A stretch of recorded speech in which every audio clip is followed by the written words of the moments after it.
Hello, extra time. You point to the league not to get a hoy because it damages your reputation. It makes people, when they read, they just laugh at you.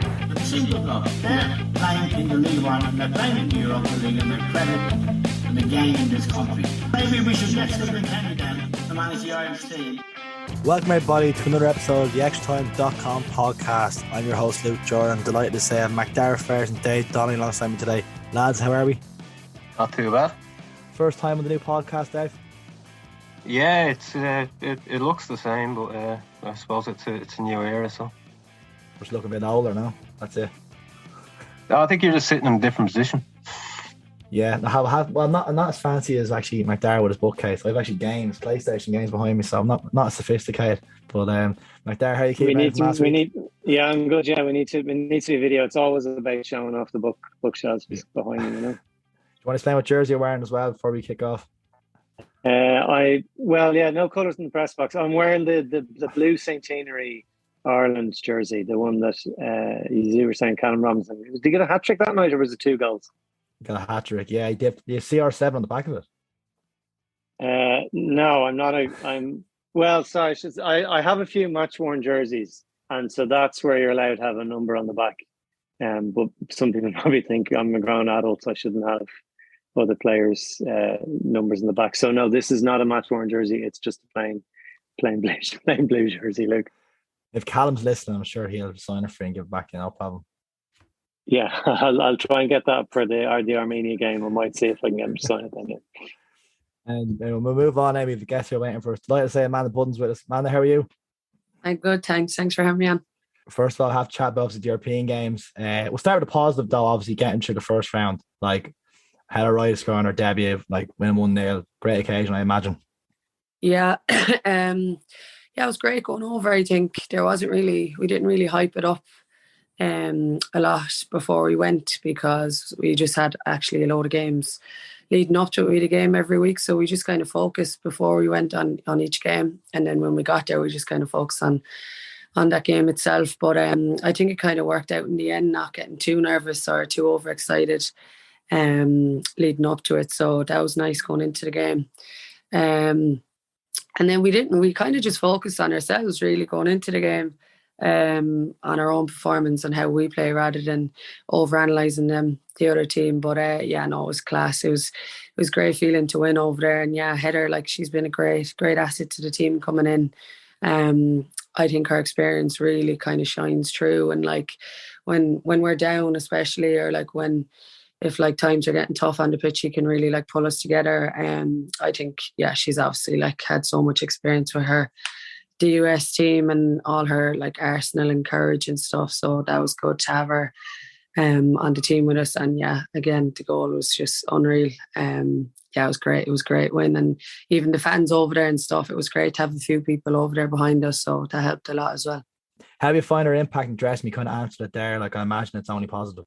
Yeah, it's good. I don't think she wanted to come in stepping on anyone's toes. She is new, but she's actually a legend, a genuine, in person. She wouldn't be big-headed or thrown around what she has done and experience. She's literally just dead on. She's sound. She's actually hilarious as well. But she'd just helping out. She'd never be over exaggerated on what she has done in the past. But she's a great asset and getting the team going. And it is easy to drop the heads when we go down. Even there when we were 2 down against Peas before Champions League, just her talking in the dressing room and just having the motivational aspect from herself was great to have in the dressing room to lift our heads and our spirits and stuff. So that was great. Yeah. And I noticed Heather played an hour on both the European games. We'll get to the second game later on, but I suppose the physical demands of Champions League football must be immense. Yeah, Jesus. When we went over there, because we did know it was going to be hot, but it actually wasn't that hot in the end of the first game. It was all right. But we had trained the day before at the same time, at the match time. And the way the stadium was, the stands and stuff, the sun kind of went down towards the second half, essentially, when we were training. So it was a lot cooler, it was blocked out. And then by the time the match day came, it actually wasn't that hot at all. It was just kind of more humid. but it was cloudy, so the sun was blocked out, which actually had a huge impact on the girls. But I think throughout the game, I think it was definitely one of the hardest games, like physical and mental, like to like stay focused in the heat. And like they were playing 4-3-3, so like it was very much an attacking game for them. And like I'd say like the amount of effort, and like I've never seen any of the girls like put in so much passion and drive into one game.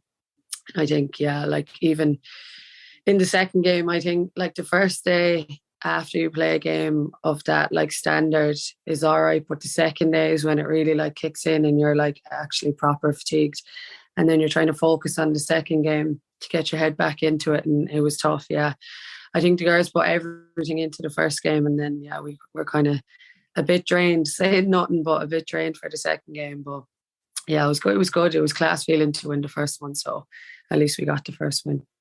And especially for yourself, I thought probably overall Shells were the best team in the first game, but they did create a lot of chances, and particularly at the end of the first half, you made 2 absolutely amazing saves, particularly the one from the Japanese striker that I don't know how it didn't go in. Yeah, I barely remember the game. Like I just remember it was honestly just like another game. No one could even say like well done or keep going. Like everyone was literally just focused on the game. On stage, Jessie Staple came up and she was like, I literally love you, just keep going to where you're going, you're having the game of your life. And I was literally like, what are you even on about? Like, but yeah, no, I honestly didn't even take any notice. It was just like it was just trying to keep everyone focused, keep the back four set and just keep them solid.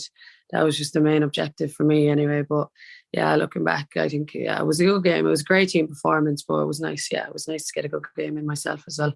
It's kind of hard as well, I think, with Shels sometimes. Like it is such a good team, so like I know clean sheets are like I have the most clean sheets, but it's not me at all. Like it's the team, it's the girls in front of me that help out. So it was nice to actually be involved and kind of put in my own effort as well. So that was nice as well.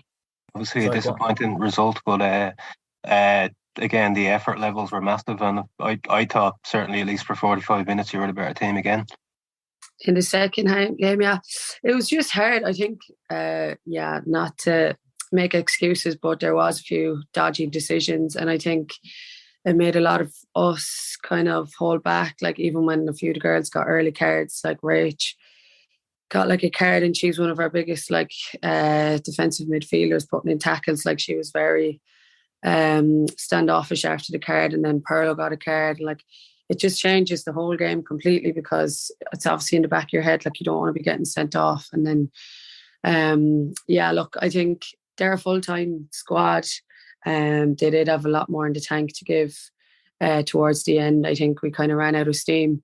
But yeah, no, I think overall, I think they were a much better football inside, but I think we were as well compared to the first game. It was kind of like a lot more technical, like kind of skillful game. But I think the Icelandic team were playing a lot like the same kind of similar style to ourselves, which was nice to like have a breather, or like they didn't press as much, which gave our girls like a bit of a chance to like sit in and play. Like I think the first half was a lot more football and passing, which we like to do. But yeah, I think they just got the better of us in the second half. The legs kind of ran out. But look, it was good to get a win in Champions League. I don't think a lot of my Irish teams can say that. So yeah, it was good. It was class feeling. I have to ask as well, how do you find, as a complete novice now who didn't play at a very high level myself, how do you find the step up between, say, the National League and the Champions League? Was there a huge difference in standard? To be honest, it wasn't like massively different. Like it's just like they are a lot quicker, they're a lot more skillful, I will say that. And the Icelandic team were a lot more, I suppose, coached in a sense, but that's them. They're in every day, like they're training, they do analysis, they're fed and stuff. But like honestly, I think if Shells were, or like if the National League was to go full time, like I definitely think top 2 or 3 teams could definitely get out of the group stage at some point in the next few years. Like it really wasn't that much of a huge difference, I don't think. Like probably got like maybe, I don't know, did we get a lucky draw or something? But like it obviously is a lot, like the standard is much higher, but like when you compare it, like I don't think like even Peamount last year, like there wasn't a massive difference in their group either. So I think if the league was to even go like semi-pro or full-time, like I think Irish clubs would definitely have a good chance of getting out of group stages, which would be massive for an Irish team going forward. Yeah. And I think that full-time aspect really showed as well. Like apart from being, taller in general, the Icelandic team were also they were more physical, more willing to, I don't know, which is what makes the 5 yellow cards even worse. That they seem to have it in their head that the Irish team were the ruffians or whatever, but it seemed like the Icelandic side were a lot more physical and physically imposed themselves, especially in the second half. Yeah, look, they were huge. Like their keeper was like genuinely the biggest female I've ever seen in my life. Like I was standing next to her before we were walking out, and we were all just like, Jesus, like she was huge. And like the defenders even looked small next to her, and the defenders were easily 6 foot as well. Like, but like, yeah, look, their physical side, they're shredded. Like they're obviously in camp every day in the gym, probably double sessions, nutritionists in, which all that adds up, I think a lot of the girls, obviously we all work and then we're going training. A lot of us like have physical jobs and stuff, so that can also have an impact on it. But look, it's getting there. Like I think the league has come on leaps and bounds in the last few years, and it is getting better. I think there is talks of it going semi-pro and stuff like that. So look, it's little steps for an Irish team for now. But yeah, look, I don't see why not. Like the Irish teams can go full time in a few years. The men's teams are doing it, so I think the women's teams are following suit. So yeah, it will be a huge step up, and it will be good to keep a few of the good players there. Like I know a lot of the younger good players are looking to go away, and Jesus, like 100%, like there's a lot of opportunity, but it would be nice if there was an option to stay if the Irish teams were full time. So yeah, that could be something to definitely look into in the future. And just to pick up on something there, like I know you've been in senior Ireland squads and played for Ireland, so you've kind of seen the effect of full time football in England or Germany or wherever up close. Or even like the likes of Jamie Finn probably would have been practically professional at this level. But like, do you see it as a gap that could be bridged quickly if we got to a stage where it was semi-pro? I don't know about quickly. Like, yeah, you can definitely see it in camp. Like the difference in, like, even for keepers. Like when I was about 15 or 16 starting off, and it was Grace, me and myself and Grace were in. And like, yeah, like we didn't have a keeper coach. I never had a keeper coach until I'd say, Jesus, like a proper qualified coach. I'd say I've had 2 in my life. Like, and Shanluca was the first like proper keeper coach I've had in the Irish setup. Like Sharon Boyle was my keeper coach at the World Cup. Like it was mad. Like she's a left back for Ireland. So yeah, no, like for keepers, I suppose there's a huge gap between English and Irish keepers, I think anyway, because they're obviously coached since, like I'm sure Grace is in playing with Redden since she's about 6 and getting coached every single day from an underage setup, and she's still there, like, it does shine through, and like it is fairly evident probably why the top 3 keepers right now are English keepers, playing in England, sorry. So I think as a goalkeeper, yeah, there is a massive gap to be filled in that sense. I think outfielders, like there's not much, like there is a lot of Irish, like all the nearly half the national squad now are in England. And it obviously makes a difference because you're training every day, you're surrounded in a good environment, you have the help, you have the physio, you have the recovery, you don't have any other focus, like you don't need to focus on your job. So that obviously has a huge impact as well. But yeah, no, definitely, I think it is something, like we're going in the right direction. So yeah, no, that's definitely something that I think it will come in the next few years. But yeah, hopefully sooner rather than later. I think it will, especially for the younger kids coming up. Like they're obviously just even chatting to the young girls when we were away and they're all looking to just go to England. Like England's just the main focus now for them. So if it was an option to stay, I think it would be a good opportunity to try and not keep them here, but be an option at least anyway, yeah. And what's the setup like at Shells in terms of goalkeeping coaching? Steve Willow, he's definitely the best goalkeeper coach I've had. Like, he's class. Like, he was with Dundalk, he was with he's played with Shells for I don't know how many years. But yeah, no, he's a great coach. Like, he's brilliant. But yeah, it's great. Like, if it wasn't for him, I'm not really sure. Like, he's definitely the best coach I've ever had anyway. So yeah, if he was to go, I'm not really sure. I know there was one young lad, but it's hard to get a good goalkeeper coach, I think, in Ireland unless they've like played away, I think. Not really sure. I don't really know many football goalkeeper coaches or female goalkeeper coaches, sorry. But yeah, no, he is great. He's a great keeper coach. Like, even just mentally, like going in, if you're drained or just annoyed going in, like, he just completely changed your mood on, like, not even intentionally, just, yeah, no, he's great. And Amanda, just looking at the domestic season, it's 7 games left. It's pretty much the quarters mark of the season, but it's really competitive with Wexford at Lone have maybe been a surprise for some, and Peamount playing a couple of weeks' time. It's really tight at the top, but you guys are up there. It's where you want to be going into this really meaty part of the season. Yeah, look, we lost. I think we had a good spell there to start the season. I think we were like nearly 8 or 11 or something points clear there at one point. We lost like 3 class players like Serge, Chloe Mustaki and Jessu. We obviously lost them at the break, which was a massive loss. But we recouped. We obviously got Heather in. Look, it's getting tighter and tighter, and I think it's down to us now. There's 2 points in it.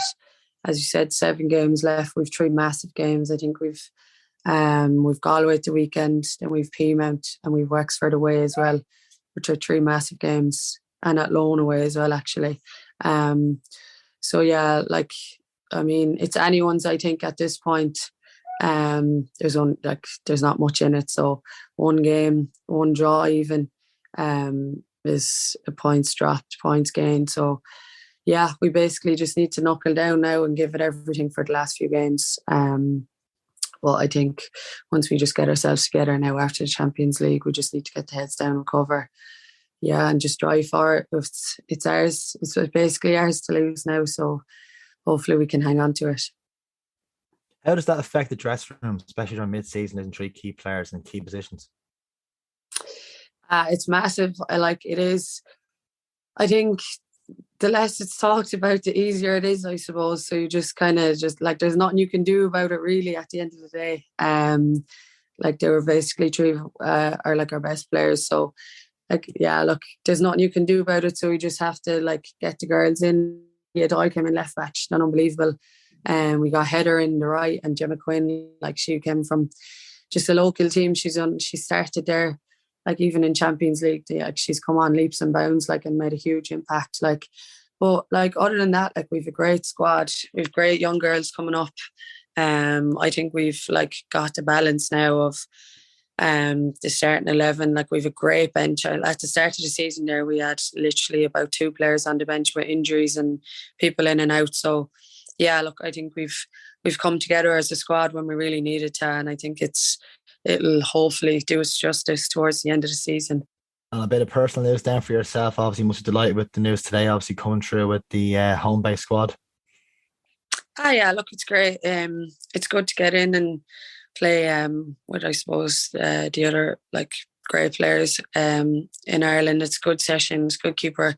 Jan William and stuff is there, so it's a good session with the other keepers that we usually don't have. I think Eve, Maeve and Rachel, they're all in as well. So it's nice to train with other keepers that you haven't trained with as well, just to see what everyone's at in their own clubs and stuff. But yeah, I think we play a boys team tomorrow.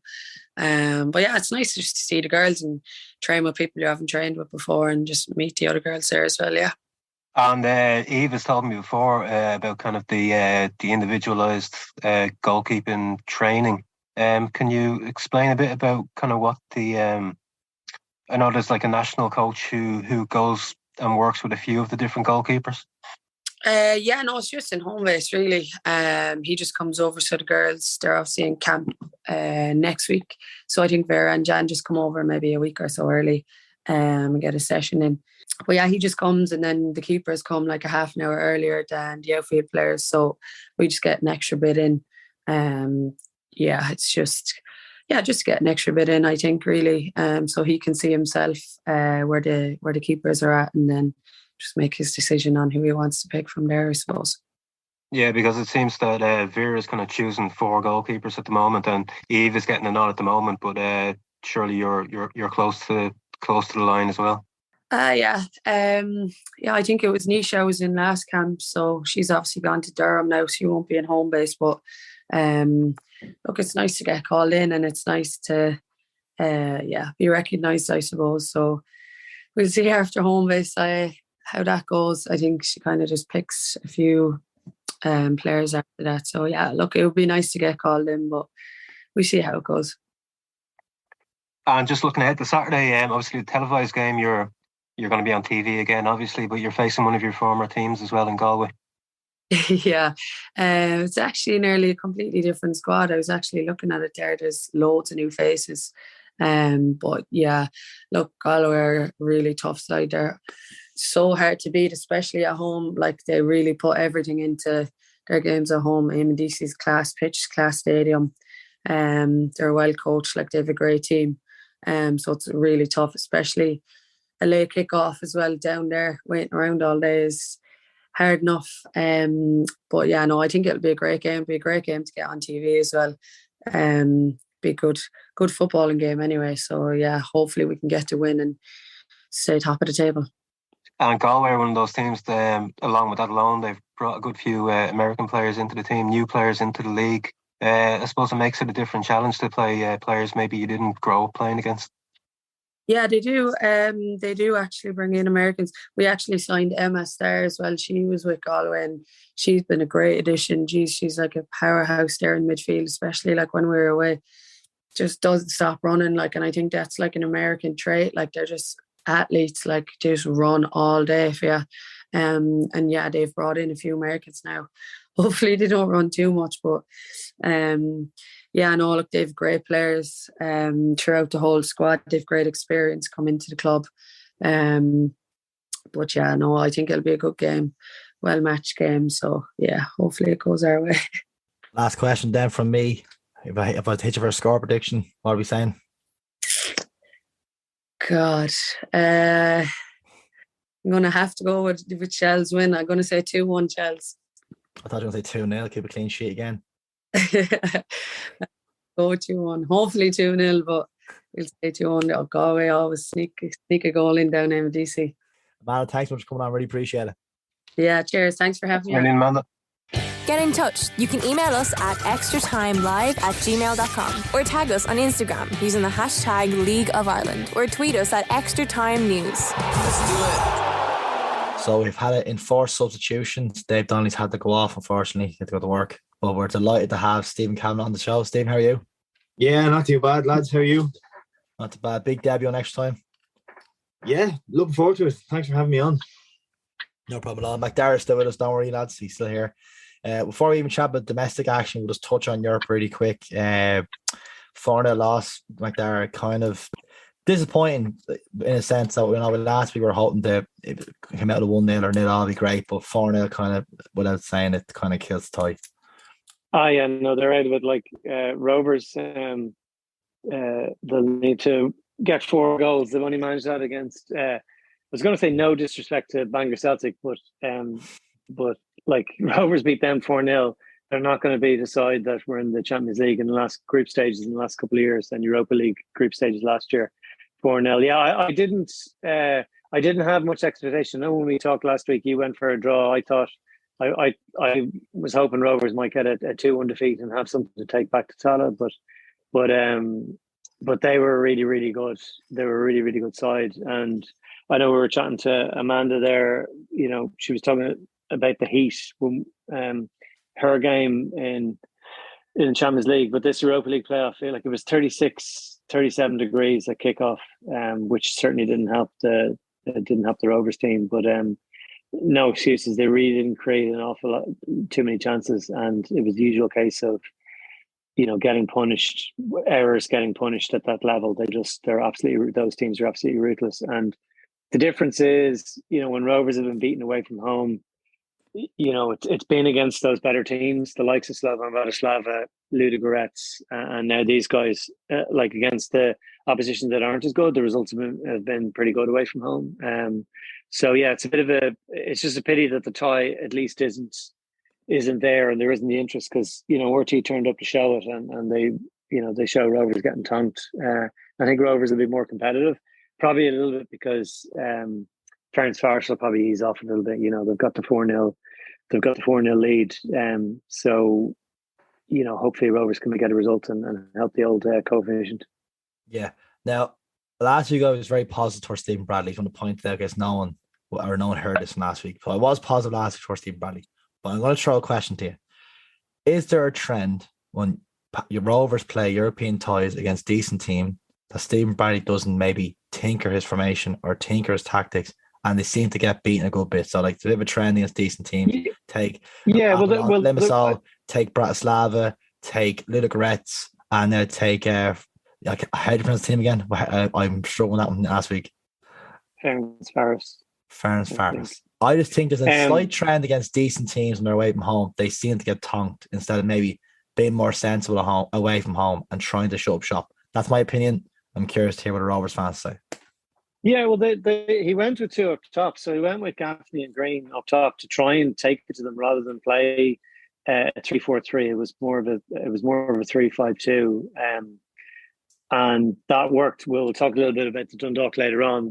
Playing the two up front against Dundalk worked. Yeah, there is a little bit of if you just play the same formation every week, obviously the opposition have a look at you. They'll have all the clips of Rovers available to them. They'll see what the formation is. Like I don't think he's going to go four at the back. So I suppose that's what you're trying to do. You're trying to do something a bit different. They were hamstrung a little bit with the players that were missing. I think if people watched the game, you would have seen him. He made 3 changes after an hour, and Jack Byrne came on, and Rovers were a lot better for it because they could give the ball to Byrne and he wasn't giving it away. So yeah, I think the issue is they're coming up against the very best teams, and unlike say last year against Florentallon away from home, they got beaten 4-2 because they were way too open, and they were not. Like Florentallon are nowhere near the level of the likes of Slovan Bratislava or AC Milan or whatever. But yeah, that's the thing is now for Bradley, he's another 3 away games that they'll be playing more than likely against better opposition. It looks like Rovers will probably be pot 3 in the Conference League draw on Friday week. On this Friday, and so there will be one side that will probably be ranked lower than them. So they'll have 3 away games where he'll have to do something a bit different and try and get a good result against a decent side away from home is always really difficult. But they finished the game with 2 17-year-olds on the pitch. So Justin Ferzai was on the pitch and Gideon Tata was on the pitch, and then the 40-year-old goalkeeper at the end. And the score could have been a lot higher if it wasn't for Alamanis. But with Jack Byrne kind of only coming back to fitness, they weren't able to call upon Graham Burke, who was on the bench. It just made it a little bit more difficult. Yeah, no, I think it's a fair point. Like obviously they're a very good team. Like let's not kid ourselves. But I just think from looking at it from a statistic point of view, there seems to be a little bit of a trend against maybe just Stephen Bradley Tinker's formation against higher caliber sides. That's all I was trying to make. Quick word, actually, I made this point previously in my podcast last year. Sean Hoare, I think the 2 European games away from home hasn't been very good. I think he's a bit of a liability at the back sometimes. What's your comment on that? Maybe in the first half. Well, there was a bit of no, he's played well this season. I think he's the only player to be involved in every single competitive game Rovers have played, and he started most of them. Like the jury was probably out on him last year because he didn't. I don't think he played particularly well, but he's been a lot better this season. But a couple of the mistakes in Europe have been mistakes that he was involved in as well. I think one of the goals certainly the other night as well. But I think, as you said there, kind of comes up against better opposition. I think domestically he's been excellent in the league for Rovers, so probably one of the better defenders. and he's had to step up a little bit because Lopez is out injured and he'll be out injured for a number more weeks. Anyway, we'll move on from Rovers. Discussed enough that last week in Europe. We're going to turn to domestic action. Results from the weekend. Most importantly, to read them out really quick. Shells won, Bowes won. We'll come back to that game in a minute. Drogheda won, Derry City won, UCD won, Pats 2, Finn Harps 3, Sligo Rovers 2, which probably was the biggest shock the weekend, Macdara would say. Finn Harps beating Sligo Rovers. Yeah, and I think Harps are 3-0 up, and Sligo came back into it. So, probably was. I think we probably seen it the other week. We chatted last week about UCD beating Finn Harps the previous week, so they really needed to get a result, and that took them off the bottom and above UCD again. So it was a great result for them. Yeah, I always think of Ollie Horgan. He always clutches when it matters the most. Like the pressure's on, they always seem to pull out a result. And the last game obviously was Shamrock Rovers 3, Dundalk 0 on Sunday. Big thing we want to talk about this week obviously is Shells and Bowes. Have Steve, our resident Bowes fan, the season like a hold himself. On the performance itself, I know it's been a lot of questions towards Keith Long. We'll come back to that in a sec. But the performance itself, how did Bowes play against Shells in your opinion? Disastrously. In a word. It was a poor performance kind of all around. It was a bit of a strange one as well. Like, so there was a couple of decisions in terms of the lineup that were a bit strange. I mean, we had lost 1-0 to Dundalk the previous week because of a mistake from Ty Bryan in goal, and he was dropped, which I thought was a little bit harsh because it was, to my mind, the only real mistake that he had made himself. In fairness, John McCracken came in and he played very well. It was just the fact that I think we played quite a lot of the game against 10 men as well, and they were just toothless. There was a lot of side to side, no real penetration down the wings or through the middle. Liam Burt, I'm not sure what the story is there because I think he started the last 2 games on the bench, and he came on and he did make a difference and he did run around and cause a few more problems. But there was a lot of just sort of passing around the back, moving very slowly, no one showing for it. And it's just, I think for a lot of Bowes fans, it was sort of the last straw that brought the camel's back. It was just because it was such a poor performance and because of the week that the club have had, obviously with the loss of Derek Monaghan during the week, who was such a big presence in the club. We were really looking for something that would just kind of show the fans, I suppose, that the players are really into it, were really going for this, wanted to show a bit of character, especially after the last 2 games before that. And it was just something that wasn't forthcoming. I think that's been the main source of frustration for a lot of Bowes fans.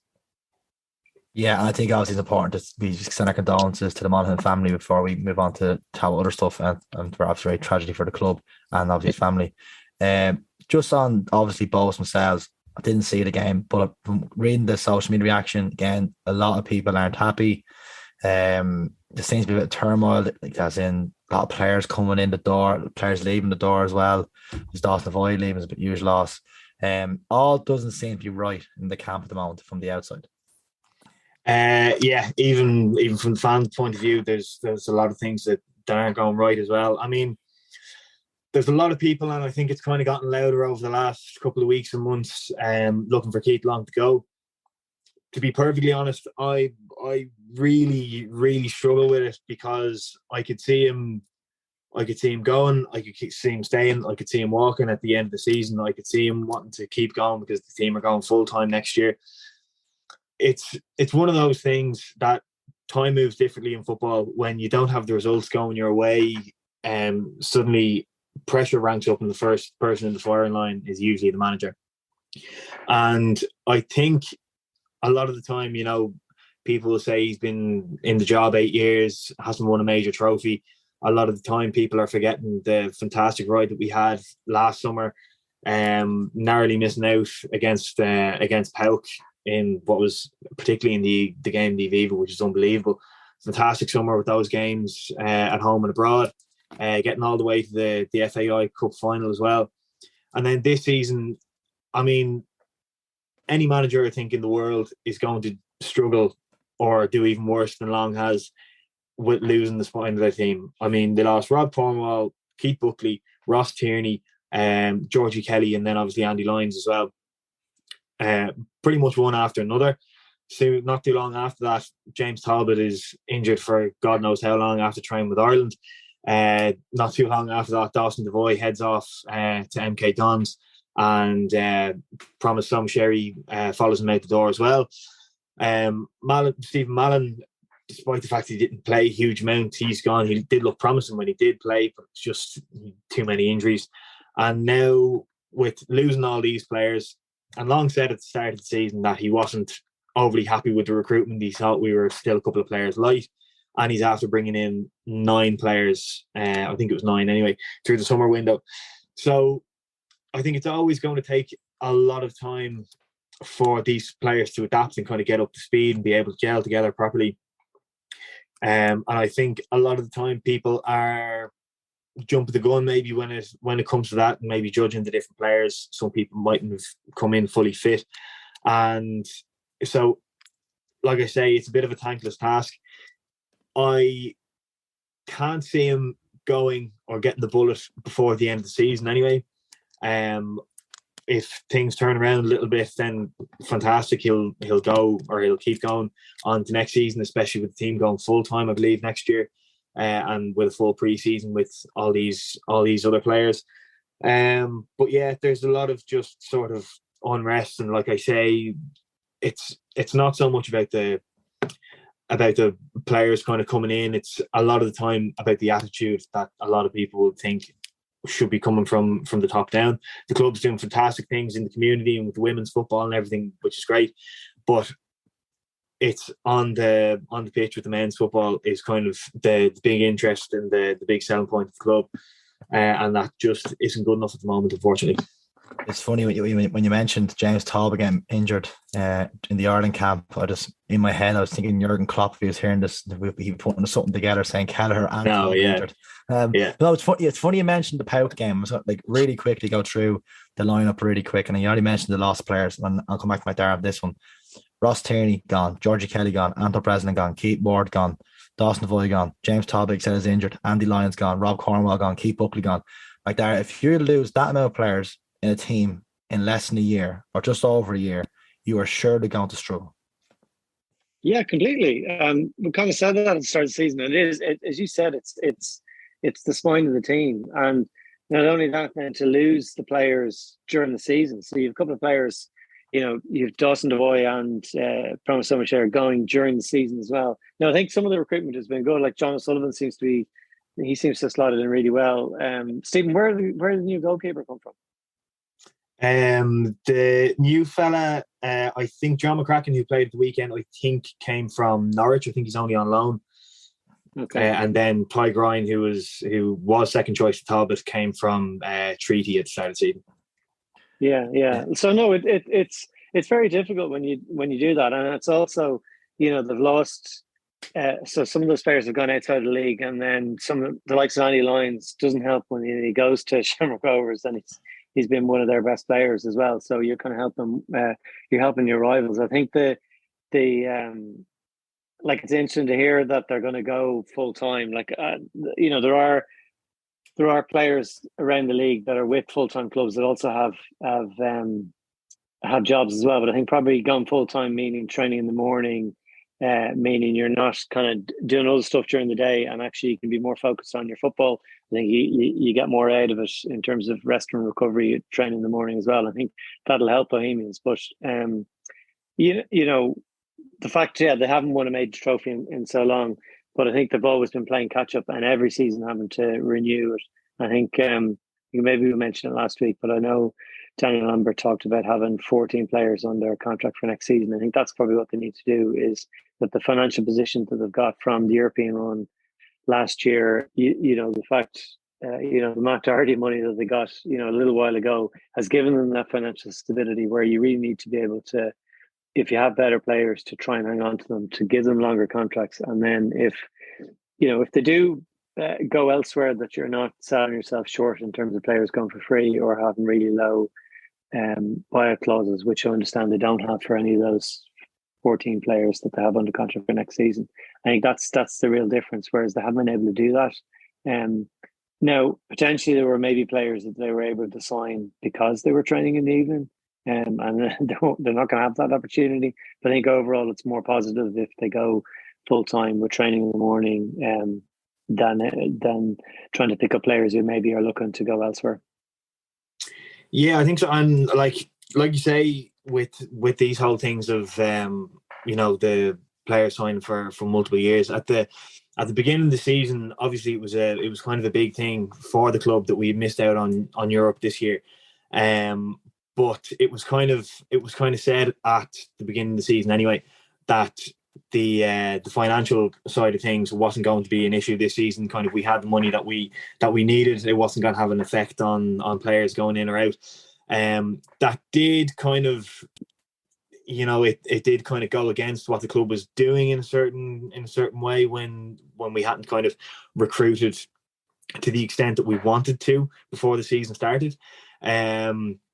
So yeah, it's a bit of a weird situation, especially because where the club are coming from in terms of the finances not too long ago. I remember only probably about I think 2012, so about 10 years ago, the first thing you saw when you went onto the club website was a big banner saying "Save our club."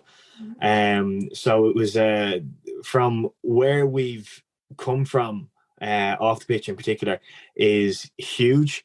But now that I think there is a lot more stability around the club, it's sort of put a little bit more emphasis maybe on what we would actually like to do on the pitch, and the fact that we're not really, as a team and as a club on the pitch, realising the goals that we would like to have. Now I know there are players coming in, and there's been a lot, especially during the summer, or during the off season, as far as I'm aware, we're signed to multiple year contracts. I know James McManus, who's one of the young lads coming through, he's only 18, I think, signed a 3-year contract last week or the week before. So it's definitely moving in the right direction, I think, in terms of player recruitment and the money involved in the players and the contracts. But the results, I suppose, speak for themselves. So we'll have to see where we go from there. It'd probably help now if Rovers stop nabbing some of their players as well. That probably would be helpful. It'd be a good help, I reckon. I think we had a thing for a couple of years that it was that we had like the curse of the player of the season. I think there was a load of people kind of who got it in a row. I think Pico Lopez got it, and then he went off the Rovers. There was one or two others, and then the real one that was kind of strange was Shane Supple got it. We were kind of thinking, right, he's definitely under contract for next year. Fantastic, not going to leave. He retired because he got injured. So, but yeah, if Rovers would stop coming along and nicking the likes of Danny Mandrew, who could have got it as well, player of the season, Andy Lyons, Roberto Lopez, it'd be a help. It's funny as well, actually, and I might come Macdara here, like just from an outside point of view, that it's a huge U-turn. Like, say, for example, Daniel Lambert's made, because he was banging the drum for part-time football and saying there's no need to go professional and et cetera, et cetera. And now Bo's apparently going professional next year, like you've heard. It's a huge U-turn. Well, I don't know about a U-turn. Like, they're essentially full-time, but they train in the evening. I think that's the difference. But you look around, if they don't do that, basically, if you're standing still, you're going backwards. And if you look at what the other clubs are doing, if you look at what Pats are doing, if you look at, Dundalk are, haven't got over their, crazy couple of seasons, through kind of 2020. And Sligo Rovers earned a good bit of money from the European run. They're looking to develop their stadium a bit more. You have to kind of look ahead. And I think those, if they didn't do that, would be falling further behind. And the bottom line is they need to get into Europe. There's a bitter pill for Bohemians fans to swallow not to be in Europe this year, particularly after last season, as you mentioned, Stephen. So they're thereabouts at the minute, but I'm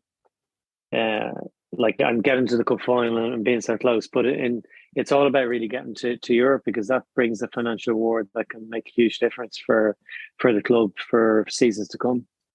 Yeah, and I think it's also important that, well, my opinion, I think Keith Long has deserved to get the bit of credit in the bank, and I think deserves the extra bit of time to turn around if the performances and all haven't been good. But like I said, and you've mentioned well, Steve, but the spine ripped out your team. Like you do it any team, professional football, like it's disaster really. And I was comparing it to maybe to Liam Buckley in a sense, where Pats kind of struggled and almost got relegated in 2017. And even I was kind of thinking, hey, he's enough credit in the bank with the league, the EA Sports Cup wins, the FAI Cup win, of course, in 2014. He deserved another season. And he essentially got that. And obviously towards the end, you could tell it was kind of come to an end. And obviously that was the end towards the end of 2018 year. I think Keith Long's kind of in that similar boat where he's got enough credit in the bank to get another year. That's my opinion. But from a Bows fan, I'm interested to think what you think. Should he go or should he stay? Yeah, I think kind of from a lot of people on the outside looking in, I think a lot of people would think that he has enough credit in the bank to kind of be able to try and rebuild the squad and rebuild the team into what he wants. I mean, me personally, I would probably like to see him given with these players, given another few months. End of the season probably mightn't be enough, but into maybe up until the next summer break, I don't know. But it's kind of a difficult one to be able to try and say that, especially with the performances that the team have put in the last little while. Because I mean, we beat Harps up in Ballybuffet in the cup a couple of weeks ago, and there was a couple of good performances from the newer lads, and we're kind of thinking, okay, this looks good, this could be turned around. And I think it's just kind of a bit of a lack of cutting edge, because we've been sort of solid in quite a lot of games. The Sligo game, we lost 2-1 out in Sligo, out in showgrounds. John O'Sullivan got a decent goal. 2 poor defensive mistakes were what cost us in the end. And then goalkeeping error against Dundalk. They went down to 10 men. We had absolutely no clue what to do. Shells get a dodgy penalty and go down to 10 men as well. Shells, that is. And again, side to side, hoofing it up to Jonathan Afolabi, who, I don't know, he mightn't be up to speed yet. It looks like there's no real plan. It looks like there's no identity. It looks like there's no direction behind the team, which would come from the manager. So I think that is probably the reason that so many people within the club would be looking for a change. Well, I'll tell you what, though, if he was to leave Bowles either now or towards the end of the season, I think there'd be a queue of clubs after Macdara. Oh yeah, like the experience that he's had across the seasons. Yeah, he definitely get another job. I actually can't really contemplate that anything would happen before the end of the season. Anyway, there's only they only have 10 or 11 games left, so you stay with the manager now. And I think, as you said, there's credit in the bank. And it's not necessarily like we've talked through. They're not excuses. They're reasons why Bohemians are kind of where they are, and they probably should be a little bit higher. But do I think with the squad that Crawley and Keith Long have, do I think they should be competing in the title race? No, I don't think that's realistic at the minute. But the idea is that you do stepping stones to get to that location. So I think, yeah, you definitely give them a pass for the season. It's not as if they're down fighting relegation with Finn Harps at UCD. That's definitely not the case. Yeah, that's the thing, and I think it's the mediocrity, I suppose, of it all that it's kind of the source of frustration. Because I mean, the main thing is that when rival teams and other teams going for that third or fourth spot are dropping points, so goes. Because I mean, we saw at the weekend the fact that Hearts beat Sligo up in Ballybuffet 3-1, and then we're kind of thinking, all right, we can get a bit of ground here on Sligo and Shells, and then obviously it was a dodgy penalty, but still had no cutting edge to go up and try and win the game once it went to 1-1. So it's that real lack of I don't know if it's a lack of ambition, but it's certainly it looks like a lack of ambition, or a lack of real hunger and desire to actually go out and do the things that the club is kind of wanting and expecting of them. So yeah, that's another real source of frustration for the fans, is that when the teams around us are dropping points, so are we. Skipping them from the north side up to the south side. Macdara go win the weekend 3-0. We mentioned it briefly later on. I think that's probably the title race pretty much finished, I would say. I know you don't want to jinx it, but from an outsider point of view. I think it is. Like the big thing was Dundalk needed to win that game. Rovers don't play Dundalk again now, so it was a classic, absolute 6-pointer. But Rovers' record at home is absolutely brilliant. They haven't lost at home in over a year in any competition, including Europe. I think we talked earlier on about formations. Like Stephen Bradley did something quite different for this game, and actually they set off. Like the league account put out some of the statistics in the game. Dundalk at 66% possession in the game. Rovers only at 33%, which is kind of unheard of. And Stephen Bradley looked at the way Dundalk were set up and said that we can exploit the high line. We've talked about the older players at Shamrock Rovers. You've in the 30s, the likes of Aaron Green and Rory Gaffney, but they're actually very quick. I think people probably saw that the other night. Balls played down the channels certainly for the first goal. Rory Gaffney outpaced, and they were nearly like all 3 goals were breakaway goals, and like the chances they had, they still needed Alan Mannis to have an excellent second half to pull off a number of great saves, keep a clean sheet. So I wouldn't say 3-0 like flattered, but 2.5 time the game was pretty much over. As I say, particularly, and in terms of the title race, like Rovers are going to have to lose. They've got 10 games left. They have a game in hand, which is nominally against UCD, but their Rovers are playing the 18 games in 73 days, and what they're doing is over the international break they're going to play Shells in Tucker Park on the Thursday, and then UCD at home on the Monday, and that's in and around the start of September when Ireland are playing Armenia. And you'd think if they can emerge with 6 points there, and move ahead, then like I say, they'll have to lose probably 4 or 5 games, and Dundalk will have to win every game. Now Rovers have to play Derry again once more. That's at home. I think maybe the third last game of the season. So I think even with all the games they need to play in Europe, I think Rovers fans probably would have been very happy with another 0-0 draw like they had up in Derry. So they were absolutely ecstatic with the 3-0 win over Dundalk. Where they just gives them that wriggle room that actually they can probably afford to drop some points. If with all those European games coming up, they're going to be playing like Thursday night. They've only one more Friday home game. They play Pats at home, and then everything else. They play Bohemians on a Friday, and that's away. But everything else is going to be like Thursday, Sunday, right till the end of the season. Like you mentioned last time, there, I think obviously disappointing result from Dundalk, but overall they'd be happy with their season. Looks like they're going to qualify for Europe at the moment. I know Derry have the game in hand, but Derry's forms with patchy. Dundalk seem in better form. He's banked them to come second now, and to qualify in Europe is a good season for them after their turmoil off the pitch the last 18 months.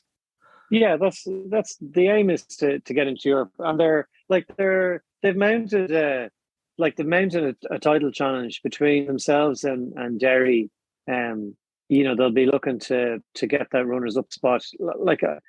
Some people might be listening and going, oh, well, maybe they can still challenge. But it's just, our say Rovers they've lost one home game in Tala in the league since it's like 2019 when Dundalk won. I think when Sean Gannon was playing for Dundalk. So you look at that home record and you go, well, Rovers aren't really going to drop that many points. So, but I think getting runners up spot, certainly getting Europe is the baseline that they want to do. And like they've struggled a bit with some of the players that they've signed during the year with injuries, and they were certainly missing Pat Hooban in Tala on Sunday, because he definitely would have given like John Martin was playing up front, and they did have some chances, but I think Hooban was certainly missed on Sunday.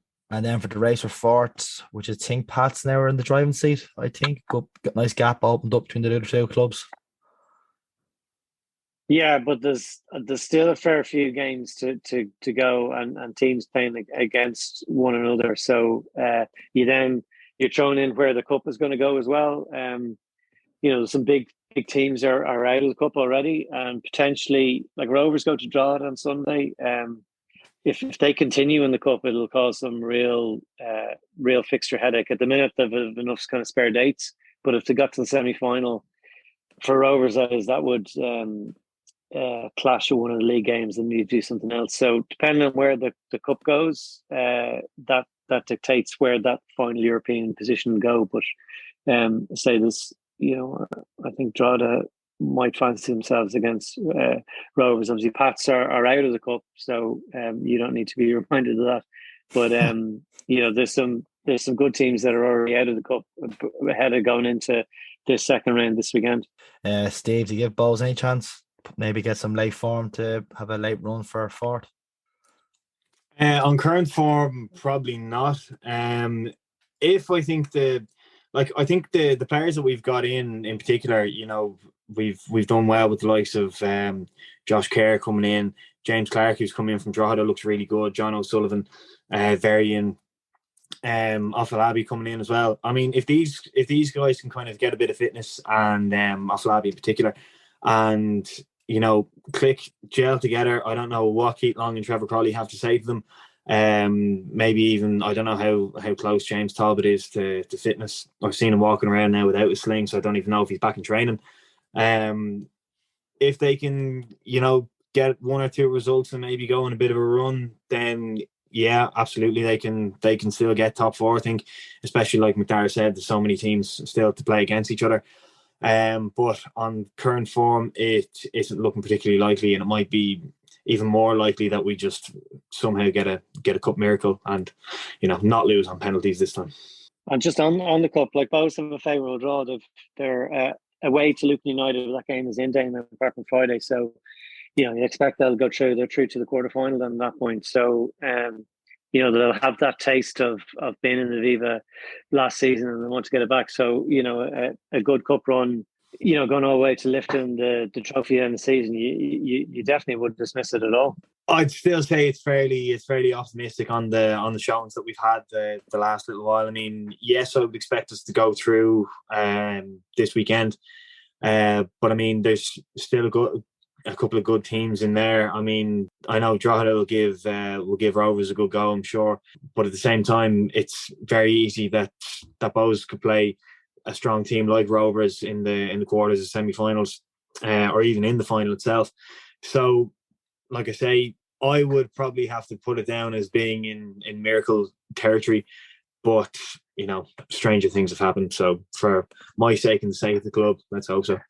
Come on, a bit of positivity. Come on, say you're going to win the cup. It's difficult these days, Luke. I'm telling you, but okay, yeah, Rovers are going to win the cup. We're going to beat Rovers 4-0 in the final. Yeah, you look at the cup draw there. Obviously, some of the big boys, obviously, them with the Dock, Derry, Bowes, Rovers. Obviously, you don't want to tell me Macdara said Waterford unfortunately got through. They shouldn't be there, but they are. So look, it makes for a good quarterfinals. Like there's some good games potentially coming up. Yeah, and there's still a few non-league sides. So Shelbourne are playing, is it Bonagee United up in Donegal? I think that game's in, I think they're Letterkenny based maybe. So I genuinely thought you were going to wind up Shells fans and call them a non-league club. That's why I thought that started a sentence. So the Shells fans travelling up to Donegal on Friday for that one as well. So Minute University of Town are still in the competition as well. So yeah, the magic of the cup. Yeah, that's who I'm up for now. The rest of the cup competition in my local team. Minute, as I'm hoping they'll do well now. Yeah, we'll run through the fixture really quick. Mentioned some already. Galway face UCD. Wexford face Dundalk. Derry Cork City. That'd be a good game actually. Derry Cork City. Cork City are in fine form. Yeah, no, they're like sure. I think they're 7 points clear now in the first division. So yeah, Galway drop points at the weekend. So so Cork are, it's first division side, but they're Premier Division side in waiting, so not an easy game for Derry City. Yeah, as you mentioned, Luke United facing Bowes, Bonagee United versus Shells, and then the Saturday night game we have Malahide United Waterford, Maynooth Town versus Treaty United, and then Sunday we have Drogheda United Shamrock Rovers.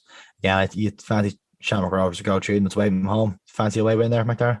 Well, the last time Rovers went there, they got beaten 1-0 by Drogheda. Now it was I think it was the one shot on target they had the whole game, but they did win. And then the last time the teams played, it was a 1-1 draw in Tallaght. So it wouldn't be dismissive. I know Rovers have sold out their allocation of 550 tickets for the game on Sunday, which I think it's 5 o'clock on Sunday. So so no, it's a banana skin. And Dada knocked Rovers out of the cup in 2018. Yeah, in an earlier round, they won 1-0. So no one's taken anything for granted. And like whoever's a substitute for Shamrock Rovers on Thursday night against Ferris will likely start the game on Sunday. I think he'll really mix up the team, and there'll be a few of those 17-year-olds probably be on the pitch, and you know, maybe Justin Farazai might even start the game. So you know, they want to win the cup, but they'll need to mix it up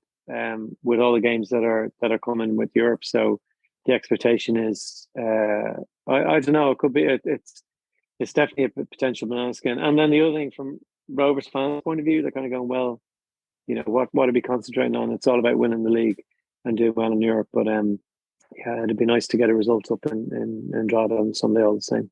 And then a run through really quick through the WNL fixtures. Deal Our Ways face Cork City, Peamount Treat United, Bowes Wexford Youths, Athlone Town Sligo, and as you mentioned earlier on the pod, Galway versus Shells. And I think that's a wrap, lad. Stephen, how did you find your first episode? Yeah, enjoyed it. I'd enjoyed it even more if Bowes were on a bit of a better run of form. But sure, look, we live in hope. But yeah, thanks for having me on.